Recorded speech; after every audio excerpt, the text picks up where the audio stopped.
마음이 부르지 않는 것은 다가오지 않는다. 역시 세상 일은 생각대로 되지 않아.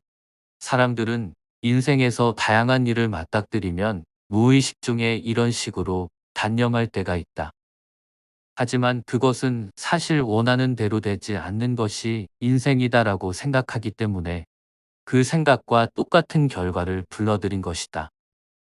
즉, 생각한 대로 되지 않는 인생도 실은 그 사람이 생각한 대로 된 것이라고 할 수 있다. 인생은 그 사람의 생각이 빚어낸 결과물이라는 말은 수많은 성공 철학의 중심축이 되는 사고방식이다.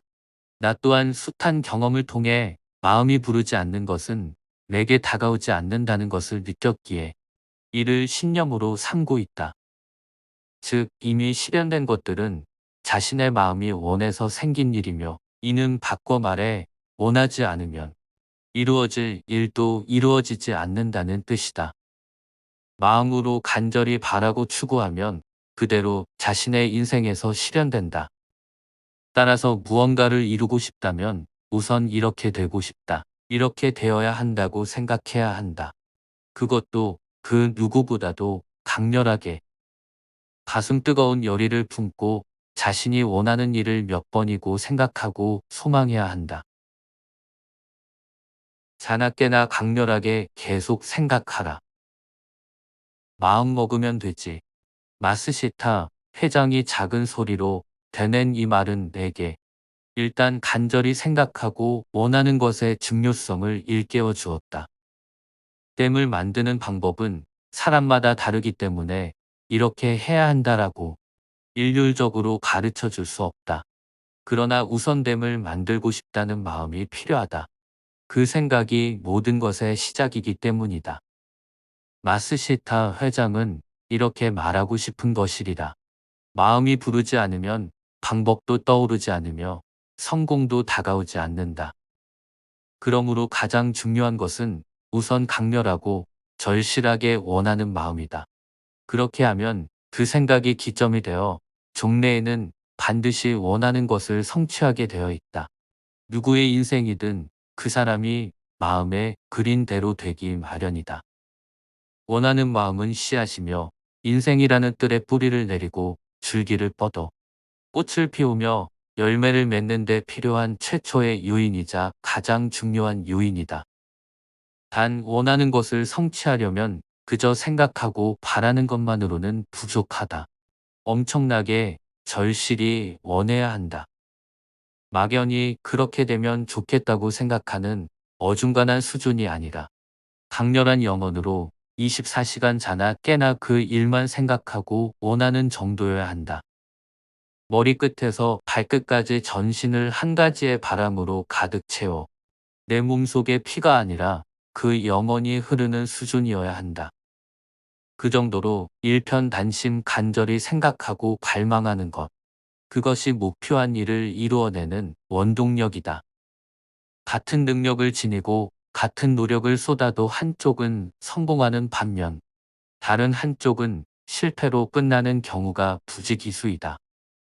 사람들은 이 차이를 운이나 재수의 탓으로 돌리고 싶어 하지만 실은 소망의 크기, 높이, 깊이, 열기의 격차에서 비롯된 것이다. 이렇게 단언하면 성공의 비결이 고작 그것일 리 없다라고 코웃음을 치는 사람도 있을 것이다. 하지만 막연히 원하는 것이 아니라 먹고 자는 것도 잊어버릴 만큼 생각하고 거듭 생각해. 종국에는 영원히 잠재의식에까지 스며들 정도여야 한다. 이는 결코 고작이라 말할 수 있을 만큼 가벼운 일이 아니다. 기업 경영에서 신규 사업을 추진하거나 신제품을 개발할 때도 머리로만 생각하고서 이건 무리야, 성공할 리 없어라고 판단하는 경우가 있다. 하지만 그렇게 상식적인 수준으로만 생각해서는 가능한 일도 불가능해진다. 진심으로 무언가 새로운 것을 이루고자 한다면 일단 강렬하게 염원하고 절실히 바라는 마음부터 품어야 한다. 불가능을 가능으로 바꾸려면 먼저 광기로 보일 만큼의 절실한 바람과 실현할 수 있다는 믿음을 갖고 끊임없이 노력하라. 이것이 인생에서나 경영에서나 목표를 달성할 수 있는 유일한 방법이다. 꿈이 선명하고 생생하게 보이는가? 어떤 일을 이루고 싶다면 가장 먼저 절실히 바라고 강렬하게 원해야 한다. 그다지 과학적인 말이 아니라 이 말을 단순히 정신론으로 치부하는 사람도 분명 있을 것이다. 하지만 끊임없이 생각하고 간절히 바라면 실제로 결말이 보이게 된다.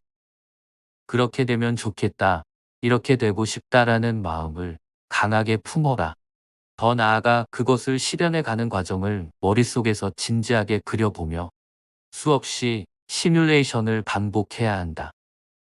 장기를 둘 때 수를 몇만 가지나 생각해 보듯이 몇 번이고 반복해서 어떤 목표를 성취하는 과정을 머릿속에 그리면서 뭐의 연습을 하는 것이다.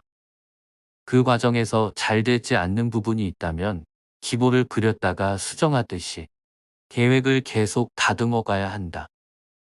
그런 식으로 바라고 생각하고 연마하는 과정을 집요하게 반복하다 보면 성공으로 가는 길이 마치 언젠가 한번 가본 것처럼 선명히 보이게 된다. 처음에는 꿈에 지나지 않았던 일이 차츰 현실로 보이고 꿈과 현실의 경계가 희미해지면서 나중에는 이미 이루어진 것처럼 느끼게 된다. 원하는 일을 해낸 상황이 눈앞에 선명하게 그려지는 것이다. 그런데 그 장면이 흑백으로 보인다면 아직 불충분한 상태로 연말을 거듭하다 보면 더욱 현실에 가깝게 컬러로 보이는 경지에 이를 수 있다. 이는 스포츠에서 말하는 이미지, 트레이닝과도 비슷한데 이미지도 농도 짙게 응축시키면 현실의 결정체로 보이게 된다. 그러한 완성형이 보이는 수준까지 원하는 것을 강렬하게 생각하고 진지하게 몰두하지 않으면 창조적인 일에서 그리고 인생에서 성공은 따르지 않는다. 눈앞에 보일 만큼 간절하게 상상하라. 이는 비단 일에만 해당하는 이야기가 아니다. 인생에서 무언가를 이루고자 할 때도 항상 이상형을 머릿속에 그려야 하며 그러기 위해서는 그 이상적인 모습이 눈에 뚜렷이 보일 때까지 강렬하게 생각하고 간절히 원해야 한다. 일부러라도 목표를 높게 잡고 생각과 현실이 완전히 일치될 때까지 파고들다 보면 만족스럽고 훌륭한 성과를 얻을 수 있다. 하나 재미있는 점은 사전에 명확히 보인 것일수록 실제로 손이 베일 듯한 이상형으로 실현된다는 사실이다. 반대로 사전의 이미지가 잘 떠오르지 않은 것은 어찌저찌 성공한다고 해도 손이 베일 듯한 수준까지는 이르지 못한다. 이것도 인생을 살아오며 부딪힌 갖가지 상황에서 경험으로 체득한 사실이다. 아프고 난 이후에 깨우친 마음의 대원칙. 지금까지 어떤 마음으로 살아가느냐에 따라 인생은 얼마든지 달라질 수 있다는 인생의 대원칙에 대해 이야기했다. 그런데 실은 내 인생이야말로 실패와 좌절의 연속이었고 나는 수없이 힘든 일을 헤쳐와야 했다.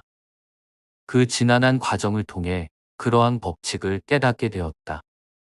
젊은 시절에 나는 어떤 일을 하든 잘 풀린 적이 없었으며 내가 가려는 방향대로 일이 성취되거나 희망하던 것을 이룬 적이 단 한 번도 없었다. 도대체 내 인생은 왜 이렇게 순탄하지 못한 걸까? 나는 왜 이렇게 운이 없을까? 그때 나는 마치 하늘로부터 버림받은 기분이었고 걸핏하면 불평불만을 터뜨리기 일쑤였다. 세상을 빗딱하게 바라보며 수없이 한탄하기도 했다. 그렇게 좌절을 반복하던 가운데 모든 것은 자신의 마음이 불러일으킨다는 사실을 서서히 깨달았다.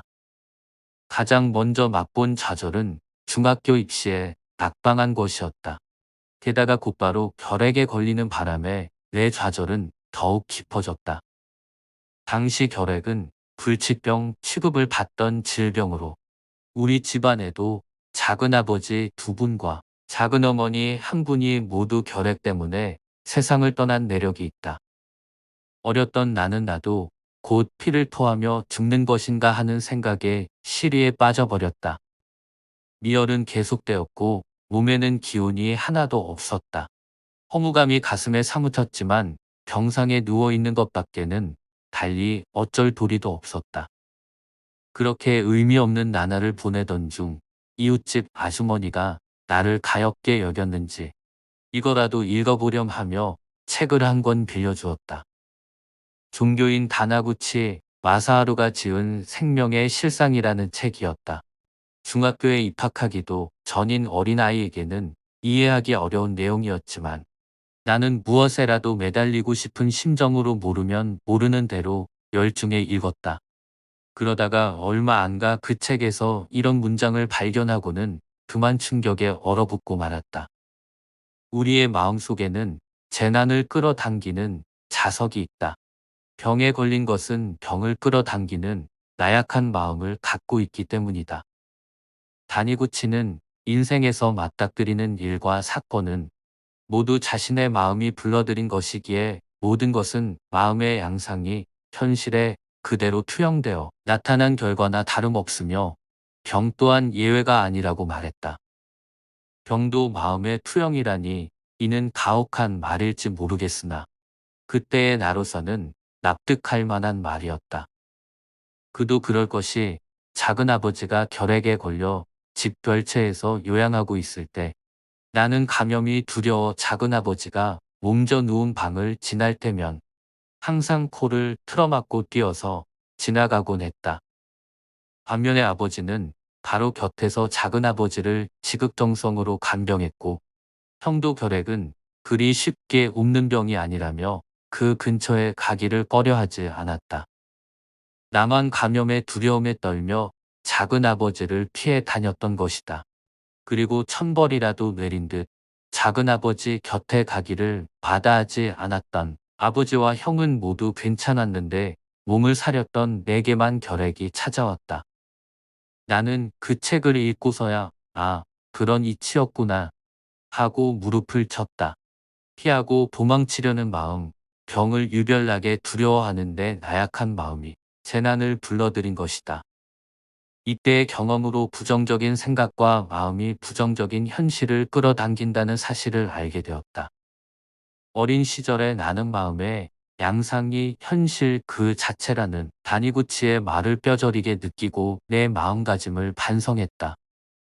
당시에는 이제부터 좋은 생각만 하겠다고 다짐했지만 평범한 중생인 내게 그런 이상적인 마음가짐이 쉬울 리 없었다. 인생은 마음에 그리는 대로 흘러간다. 다행히 결핵이 치유되어 다시 학교 생활을 할 수 있었지만 그 후에도 여전히 우여곡절은 끊이지 않았다. 대학 입시 때도 일지망 학교에는 낙방하고 말았고 어쩔 수 없이 고향에 있는 대학에 진학했다. 꽤 좋은 성적을 받았지만 당시는 전쟁으로 인한 특수경기가 한풀 꺾여 불경기가 심해지던 시기였다. 아무런 연고도 없는 나는 입사 시험에서도 번번이 고배를 마셔야 했고 손에 있는 신설 대학의 졸업생에게는 입사 시험의 기회마저도 자주 주어지지 않았다. 그때 나는 불공평한 세상과 자신의 불운을 탄식했다. 나라는 인간은 이렇게도 운이 없을까? 아마 복권을 사도 내 앞뒤 번호는 당첨되고 나만 빗나갈 거야. 아무리 노력해도 이렇게 죄다 헛수고가 되어버릴 뿐이라면 차라리 다 포기해버릴까. 마음은 점점 빗딱한 방향으로 기울어 갔다. 가라테를 배워 힘쓰는 일에는 다소 자신이 있었기에 야쿠자라도 될까 하며 번화가에 있는 야쿠자 조직의 사무실 앞을 어정거린 적도 있다. 그러던 중 다행히도 대학 은사님의 소개로 교토에 있는 초자 제조 회사에 입사했지만 그곳은 알고 보니 내일 당장 문을 닫아도 이상하지 않을 부도 직전의 회사였다. 급여는 체불되기 일쑤였고 경영자 일가의 집안 싸움도 종종 벌어졌다. 모처럼 들어간 회사가 그런 상태였기에 나는 입사 동기 몇 명과 얼굴을 맞대고 푸념과 불평을 쏟아내며 매일같이 언제 사직서를 낼지 궁리할 뿐이었다. 실제로 동기들은 하나둘씩 다른 일자리를 구해 회사를 떠났고 정신을 차려보니 나만 혼자 남아 있었다. 그런데 이러지도 저러지도 못하는 진퇴양난의 상황에 빠지자 오히려 갈팡질팡하던 마음이 사라지고 개운해졌다. 더 이상 이 처지를 원망하고 한탄하기만 해봐야 뾰족한 수가 나오지 않으니 마음을 180도 고쳐먹고 필사적으로 내가 맡은 일에 몰두해 보자고 새로이 각오를 다진 것이다. 그때부터 나는 냄비와 밥솥을 가져다 놓고 연구실에서 치시까지 해결할 정도로 매일 실험에만 열중했다. 그러자 마음의 양상이 반영되기라도 한 듯 차츰 연구 성과가 나타나기 시작했다. 좋은 결과가 나와 상사에게 칭찬을 받게 되자 신이 나서 점점 더 일에 열중했고, 그러다 보니 더 훌륭한 결과가 나오는 선순환이 반복되었다. 얼마 지나지 않아 나는 독자적인 방법으로 당시 막 보급되기 시작했던 텔레비전 브라운관의 전자총에 쓰이는 파인세라믹 재료를 일본 최초로 합성, 개발하는 데 성공했다. 그로써 주위의 평가도 훨씬 높아졌고, 이렇게 되자 급여가 늦게 지급되는 것쯤은 개의치 않을 정도로 일이 즐거워졌으며 삶의 보람마저 느껴졌다. 그뿐만 아니라 이때 축적한 기술과 실적을 통해 훗날 교세라를 일으킬 수 있었다. 마음가짐을 바꾼 순간 인생의 일종의 전환기가 찾아와 계속되던 악순환이 끊어지고 새로운 선순환이 생겨난 것이다. 이런 경험을 통해 나는 인간의 운명이란 결코 이미 깔려있는 레일을 그저 달리는 것이 아니며 오롯이 자신의 의지로 좋게도 혹은 나쁘게도 바꿀 수 있다는 사실을 확신했다. 여러 가지 시행착오와 우여곡절을 거치며 모든 일은 마음이 만들어내는 것이라는 근본적인 원리를 인생의 철학으로 받아들인 것이다. 수많은 곡절을 겪고도 결국 인생을 성공으로 이끈 사람들은 나는 사는 내내 부침이 격심에 심한 그를 모두 이겨냈다고 여기지만, 실은 그 행불행 모두 스스로의 마음가짐이 불러들인 결과이다. 자신에게 찾아온 일이나 사건의 씨앗을 뿌린 것은 다름 아닌 자기 자신이다. 분명 운명은 우리 인간의 삶에 엄연히 존재한다. 그러나 그것은 인간의 힘으로 도저히 거스를 수 없는 숙명이 아니며 마음가짐에 따라 얼마든지 바꿀 수 있다. 운명을 바꾸는 요인은 다름 아닌 우리의 마음이며, 따라서 인생은 자신이 만들어 나가는 것이라고 할 수 있다. 사람은 누구나 마음이라는 물감으로 캔버스에 자신만의 그림을 그려나간다. 그렇게 완성되는 것이 바로 자신의 인생이다. 그러므로 마음의 양상에 따라 인생이라는 그림은 얼마든지 바뀔 수 있다는 사실을 명심하라.